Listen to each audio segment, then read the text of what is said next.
Barbate, en la provincia de Cádiz, y Gioia Tauro, en la región italiana de Calabria, son localidades del sur de Europa costeras muy afectadas por el paro, por la falta de inversiones públicas y por el abandono institucional. Pero lo que les une principalmente es algo que provoca tensión, miradas huidizas, entrevistas anuladas y llamadas sin responder. El 80% del hachís que se consume en Europa llega desde Marruecos a través de costas españolas como las de Barbate. El puerto de Gioia Tauro es el principal lugar de entrada de cocaína de Italia. En 2021 se incautó allí el 97% de toda la cocaína confiscada en ese país. Esta es la historia de dos pueblos que se levantan y dicen basta para hacer frente al narcotráfico. Esta investigación es un trabajo de nuestros compañeros de Podium Podcast y Cora Media en Italia. Soy Silvia Cruz La Peña. Hoy en El País, Mar de Rabia, 5º episodio, 9 de febrero.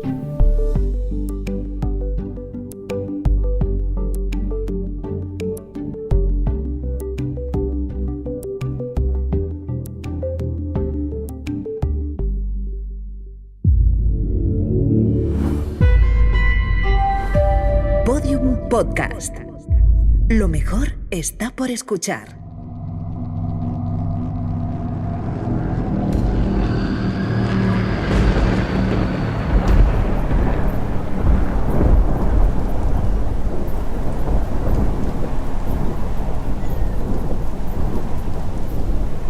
El operativo no tuvo nada que ver el puesto principal de Barbate. El operativo vino ordenado de altas esferas. Por lo que tenemos entendido, pasó de una solicitud política a una solicitud policial. En ese momento no existía ninguna embarcación del Servicio Marítimo de la Guardia Civil operativa. Y por H o por B, no sé el motivo, se tomó la decisión de mandar al GEAS, que no es una unidad que está para eso, con componentes del GAR a supuestamente espantar o asustar a esta gente. Tendría que hacer conjeturas. Te puedo decir que por lo que se ha oído en el pueblo, el alcalde de Barbate llamó a la subdelegada del gobierno, pues lógicamente indignado por la imagen que estaba dando esas embarcaciones en su localidad. En marzo de 2024 viajamos hasta un pueblo cerca de Cádiz para hablar con un agente de la Guardia Civil que trabaja en Barbate. El 9 de febrero asesinaron a 2 de sus compañeros en un operativo contra el narcotráfico en el pueblo. No diremos su nombre, su género, edad, ni ningún dato que ayude a identificarle. Teme represalias en el trabajo. Nos sentamos a charlar en un parque, a las 8 de la mañana, lejos de miradas indiscretas o de gente que pudiera reconocerle. Ahora se ríen de nosotros, literalmente. Respeto ninguno y... porque antes, incluso con el narcotraficante antiguo, había un respeto. Había un qui pro quo, era su trabajo, te he pillado, no te pillo. Ahora no. Los mismos narcotraficantes antiguos lo dicen. Las nuevas generaciones son más agresivas, respetan menos incluso sus propias jerarquías. Dentro de ellos tienen sus propias jerarquías y a mí me han llegado a decir algunos narcotraficantes antiguos ya retirados de que las nuevas generaciones no respetan como antes.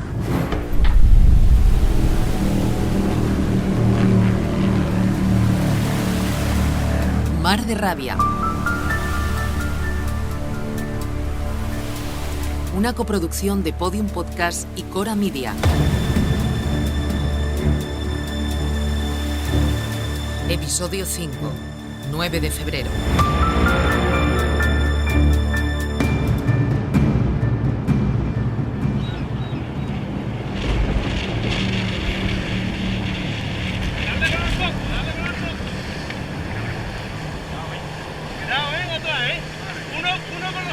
¿Qué sabemos de lo que ocurrió el 9 de febrero? Sabemos que a las 8:30 de la tarde, en medio del temporal Carlota, con rachas de hasta 110 km por hora y ante la presencia de varias narcolanchas en el puerto de Barbate, varias fuentes hablan de 6 o 7, la Guardia Civil envía una pequeña embarcación en un vehículo desde Algeciras con 6 agentes pertenecientes al grupo de especialistas en actividades subacuáticas, GEAS, apoyado por el grupo de acción rápida GAR. ¡Se ve que lo llevamos encendido, los rotatorios!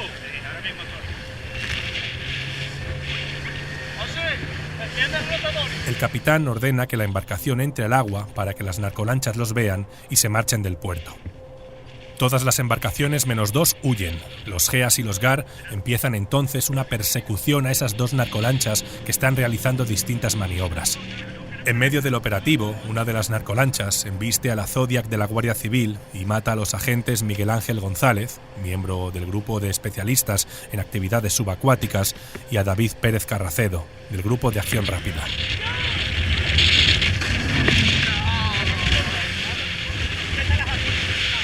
¡Dispara al aire, coño! Dispara por nosotros, ¡Dispara al aire! Dispara por nosotros. Julio, ¿disparo? Tío, sácala. ¿Disparo o no?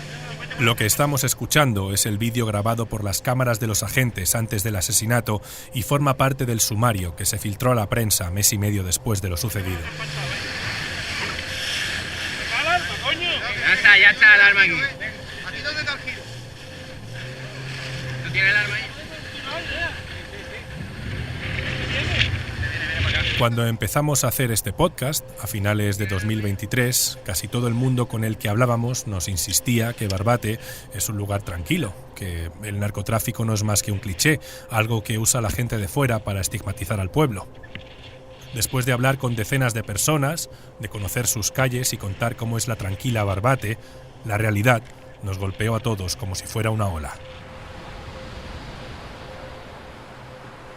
El asesinato de los 2 guardias civiles sacó a flote algo que solo era cuestión de tiempo que pasara.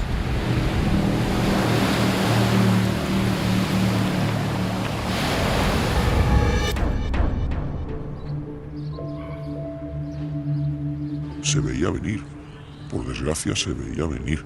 Esto se lleva avisando mucho tiempo, tanto a los cargos policiales como a los cargos políticos, de que como campana a sus anchas se sienten impunes. Esto se veía venir, ha pasado por desgracia, y Dios no lo quiera, esto no van a ser los últimos. Como no se tomen medidas ya, no van a ser los últimos. Nuestra fuente mide mucho sus palabras, sabe lo que se juega hablando con nosotros.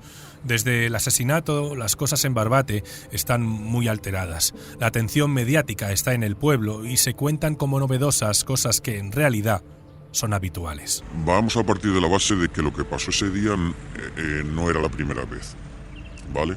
Cada vez que hay un temporal y como saben que no tenemos medios, se refugian en Barbate, en lo que es la bocana, que no es fuera del puerto, es la bocana del puerto, como se ven las imágenes. Bueno, pues el día anterior a los hechos acaecidos entraron 4, una detrás de otra. Luego al final se convirtieron en 6 y se quedaron allí todo el día ese y todo el día siguiente hasta la noche de autos. Pero ya te digo que es habitual, no ha sido un día puntual, y pasa en Conil y pasa en Chiclana. Se sienten tan impunes que no les importa que les veas. Tú ibas al puerto con el coche patrulla y los miras, te miran, pero como no puedes hacer nada. Cuando se pone en el lugar de sus compañeros fallecidos esa noche, la conversación se vuelve triste y tensa a partes iguales. Yo me imagino a esos compañeros esa noche, que creo que al final alguien pegó algunos tiros que imagino que serían al aire para disuadir, porque no concibo que dispararan a la embarcación primero con el oleaje. Vamos, mis pobres compañeros, no quiero ni pensar lo que pasaron, pero ya como se vieron para ya pegar algunos tiros al aire. Hasta los asesinatos de los guardias civiles, para muchos la imagen de un Barbate peligroso solo era una invención de los periodistas de fuera que no conocían la vida del pueblo. Con 2 cadáveres encima de la mesa, la realidad ha cambiado el discurso. La seguridad ciudadana, a mi parecer, está mermada y va mermando año tras año, porque los catálogos de los puestos de trabajo están anclados en los años 80 y 90. Y es verdad que lo que hacían antes 2 guardias civiles, como se ha perdido el respeto y el sentido de la autoridad, ahora necesitas 8. Pero seguimos con 2. Entonces no hay seguridad, hay sensación de seguridad, que es totalmente distinto. Mientras hablaba con nuestra fuente, recordé que durante los viajes que habíamos hecho a Barbate conocimos a varias personas que trabajan en el puerto y que quizás la noche de los asesinatos pudieron ver u oír algo más de lo que se ha contado en la prensa. Tras varios mensajes consigo un testimonio, aunque me advierte: cámbiame la voz. Tampoco quiere ser reconocido. Todo el mundo se conoce en el pueblo y nadie quiere ser un chivato.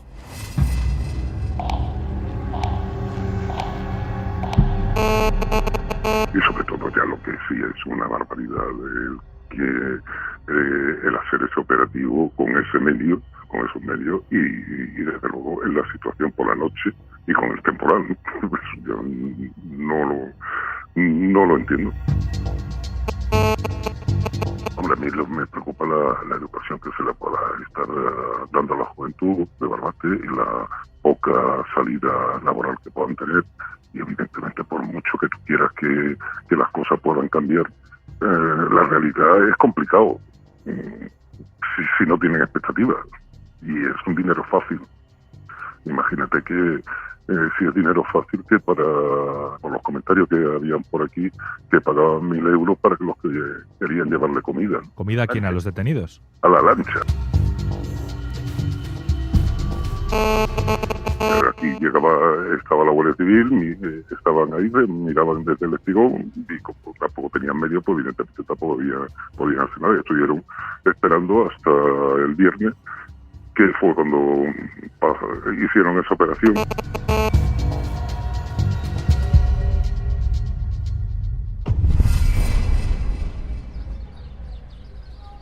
Los que estaban en la lancha sabían a lo que venían. Esa gente no venían a jugar, esa gente venían a matarlo. Por la manera de actuar, eso se ve. ¿Tú crees? Darte cuenta que los mismos que han matado aquí, supuestamente en la línea, bueno, no, supuestamente no, que salieron las noticias, en la línea pasó de que una lancha de la Guardia Civil pasó por lo alto de una zodia de los narcotraficantes y mató a uno de ellos. Por lo que pasa es que este es conocido de uno de los que, o familia, no sé directa lo que es, y vinieron como en señal de venganza. Pero es que fue una locura. Esos guardias civiles con esa zodia al lado de esas lanchas, que es que no era una. Es que eso fue una locura, que mandaran a esas criaturas salieran. A Débora, como a casi todos los vecinos de Barbate, el asesinato le removió. Volvimos a estar con ella unas semanas después de lo sucedido y aún no se explicaba por qué hubo quien jaleó desde el puerto el ataque a los guardias civiles. Ella comparte que en Barbate no hay seguridad, como decía nuestra fuente, pero por otros motivos. Apunta a los que tienen un cuartel dentro del Pinar. En el pueblo y también en algunos despachos lejos de allí, la sombra de la corrupción se deja entrever cuando se pregunta por la labor de la Guardia Civil. De eso seguro. Hombre, por algún lado tendrán que mirar para otro lado. Por gusto no van a mirarlo. Hombre, si supuestamente tú eres legal, tú haces tu trabajo de Guardia Civil en condiciones. Aquí no, tú sabes quién vende, quién no vende, quién busca, quién no busca, eso se sabe. Nada más que por cómo viste, por cómo actúa, por cómo va y por cómo viene. Porque una persona de un sueldo base, tú no te puedes cambiar de coche 3 veces en el año. ¿A qué no? Y del otro porque puede. Y ellos lo ven, eso se ve, eso es dinero que tú te estás gastando. No estamos hablando de 100 euros, estamos hablando de 2.000, 3.000, 4.000 y hasta 20.000 euros. Y de comprar terrenos vacíos.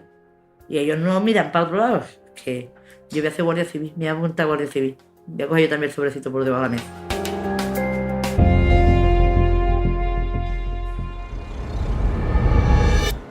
¿Y el podcast que es centrado en Barbate o cómo? Sí, la idea de este documental, que es una coproducción de varios medios europeos. Entonces, en este caso se publicará con un medio español, que será Podium, que es como el departamento de podcast del Grupo Prisa. Sí, lo conozco. Y luego un medio italiano que se llama Cora Media. Aunque las quejas no se quedan solo en la falta de seguridad o la corrupción. Hay más problemas. Por ejemplo, la falta de medios para combatir el narcotráfico.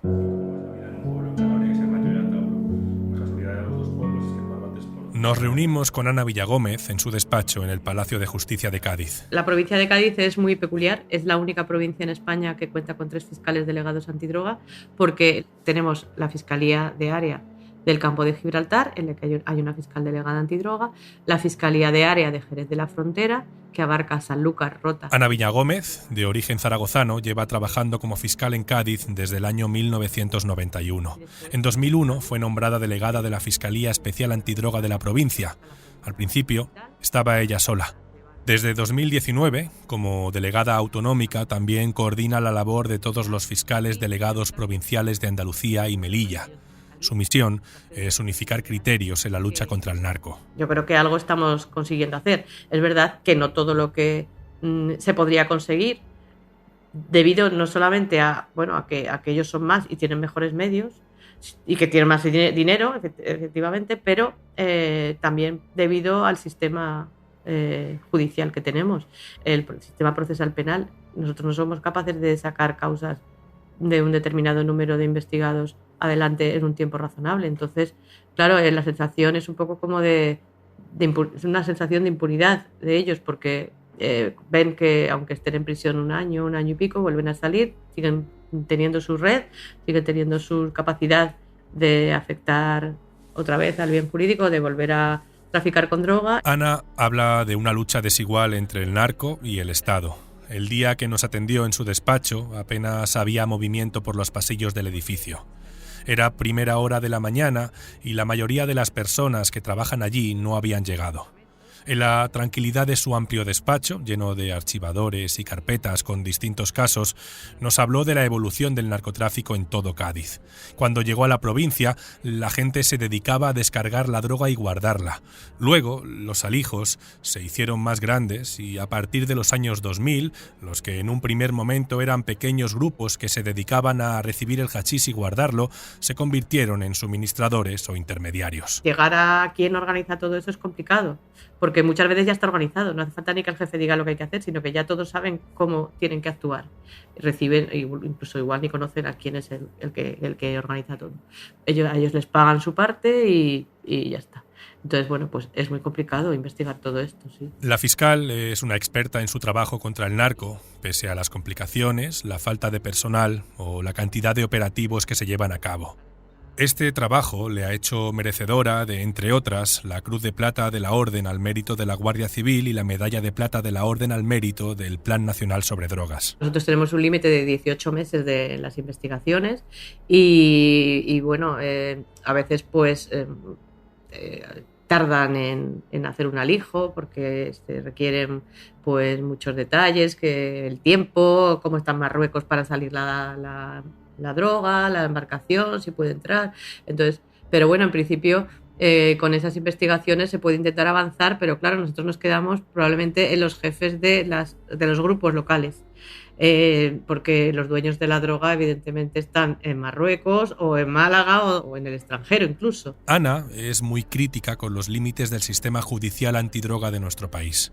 Se nota la impotencia en sus palabras. Lo grave es quien las dice. La máxima responsable de luchar contra el narcotráfico de drogas en la región siente que su trabajo, por momentos, pareciera no servir para nada. Eso es un efecto llamada. Ven que a una persona que está conseguido muchísimo dinero con el narcotráfico entra en prisión preventiva un año y medio, sale y sigue con su negocio, pues la gente, a mí me compensa estar un año en la cárcel, y muchas veces en la cárcel están pues con su red, siguen con su red de gente que les apoya, siguen con su negocio y bueno, ya creo que ellos lo asumen en ocasiones como algo que se les puede permitir.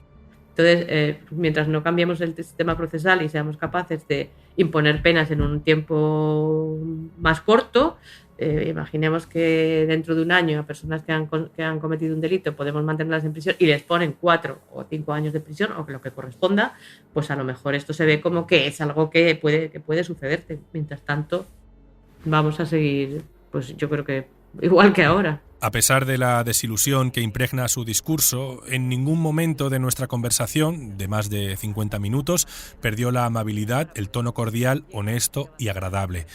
Aunque sí se le torció el gesto al hablar de la sombra de la corrupción. Yo creo que aquí todavía no se ha infiltrado, este tipo de organizaciones no se han infiltrado en órganos del Estado. Son gente que puede ser familia o amigos, pero que no tienen ese poder todavía o capacidad de corrupción a esos niveles. Sí que hay corrupción policial. Se han detectado casos de pues, miembros de las fuerzas y cuerpos de seguridad que colaboran con ellos, pero es verdad que también se han hecho investigaciones y se ha podido conseguir condenas de esas personas, pero más allá de ahí tampoco se ha detectado, no es que no se haya conseguido averiguar, es que no se ha detectado que haya esa infiltración.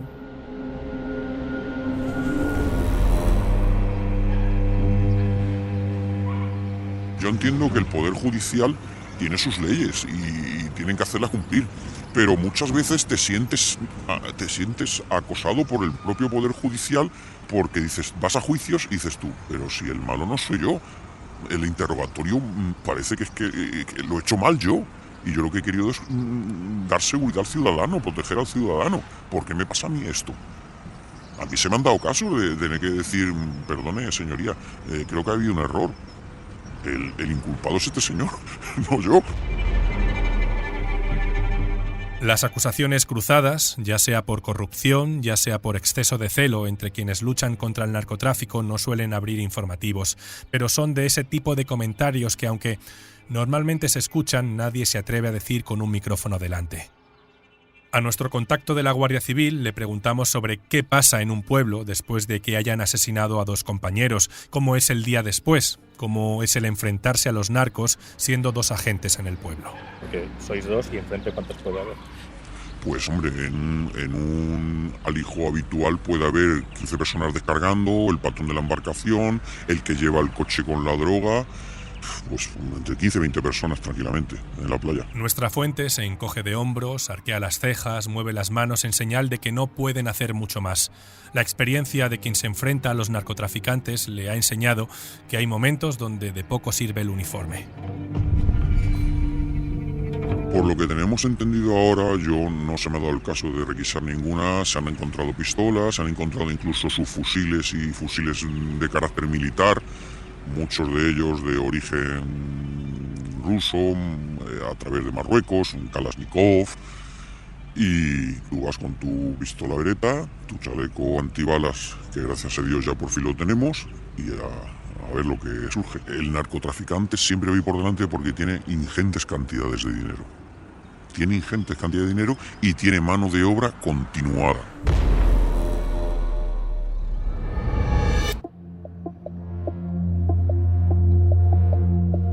La fotografía que queda después de los asesinatos es un reproche conjunto. Guardias civiles que se quejan al Estado, políticos que se critican entre administraciones, fiscales que se quejan del sistema judicial, vecinos que se quejan de todos, fiscales y guardias civiles que se señalan entre sí. Y mientras tanto, la vida en Barbate sigue. Que fruto de las investigaciones que no han cesado en un momento desde aquel trágico 9 de febrero, se ha detenido en el día de hoy al presunto autor. En la madrugada del 19 de septiembre de 2024, agentes de la Unidad Central Operativa y de la Comandancia de Cádiz de la Guardia Civil detuvieron a Karim El Bakali, de 32 años, acusado de ser el piloto de la narcolancha que el 9 de febrero mató en el puerto de Barbate a los agentes Miguel Ángel González y David Pérez. El Bakali confesó los hechos, aunque la operación Memorial, como se le conoce, no está cerrada. La Guardia Civil busca a otras 3 personas también ocupantes de la narcolancha. El Juzgado de Primera Instancia e Instrucción número 1 de Barbate ha emitido órdenes internacionales de detención contra ellos, al tenerse constancia de que abandonaron España poco después del crimen. La realidad es la que hay en la calle. Y la gente tiene que saber que no hay seguridad y que esto va a ir a peor, nunca mejor. Tenemos el caso de que el ministro Marlaska la mañana antes había ido a Algeciras a vender de que esto era la panacea, que teníamos los mejores medios del mundo, y mira lo que pasó esa misma tarde-noche.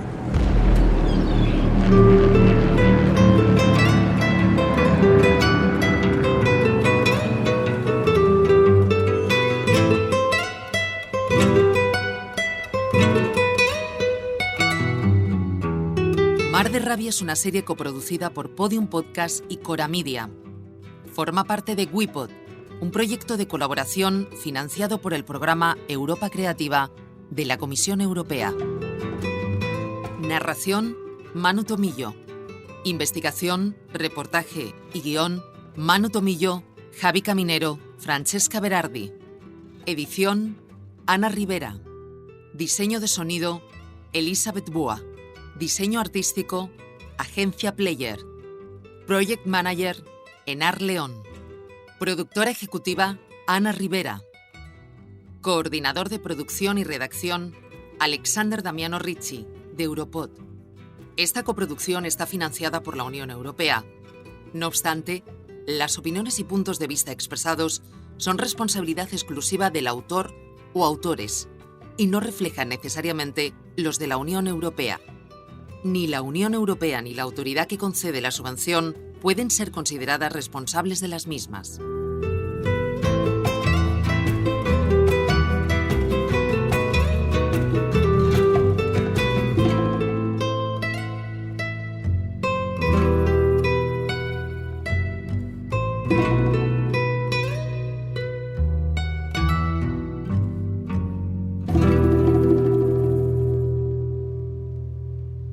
Todos los episodios y contenidos adicionales en podiumpodcast.com. También puedes escucharnos en nuestras aplicaciones disponibles para iOS y Android, y en todos los agregadores de audio.